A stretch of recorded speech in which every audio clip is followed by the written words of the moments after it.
The Allegory of the Cave, written by Plato, from Book 7 of the Republic, narrated by Michael Scott, produced by ThoughtAudio.com. Socrates is talking to a young follower of his named Lycon, and is telling him this allegory to illustrate what it is like to be a philosopher, a lover of wisdom. And now, let me show in a figure how far our nature is enlightened or unenlightened. Behold, human beings living in an underground den, which has a mouth open towards the light and reaching all along the den. Here they have been from their childhood, and have their legs and necks chained so that they cannot move, and can only see before them, being prevented by the chains from turning round their heads. Above and behind them a fire is blazing at a distance, and between the fire and the prisoners there is a raised way, and you will see, if you look, a low wall built along the way, like the screen which marionette players have in front of them, over which they show the puppets. I see.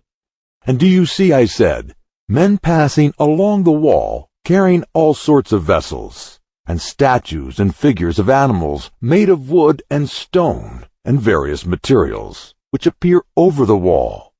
Some of them are talking, others silent. You have shown me a strange image, and they are strange prisoners. Like ourselves. And they see only their own shadows, or the shadows of one another, which the fire throws on the opposite wall of the cave. True. How could they see anything but the shadows if they were never allowed to move their heads? And of the objects which are being carried in like manner, would they only see the shadows? Yes.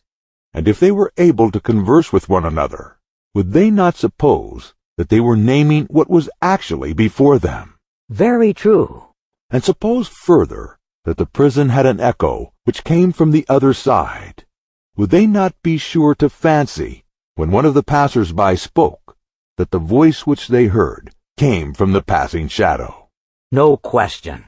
To them, the truth would be literally nothing but the shadows of the images. That is certain. And now look again, and see what will naturally follow if the prisoners are released and disabused of their error. At first, when any of them is liberated and compelled suddenly to stand up and turn his neck round, and walk and look towards the light, he will suffer sharp pains. Sample complete. Ready to continue?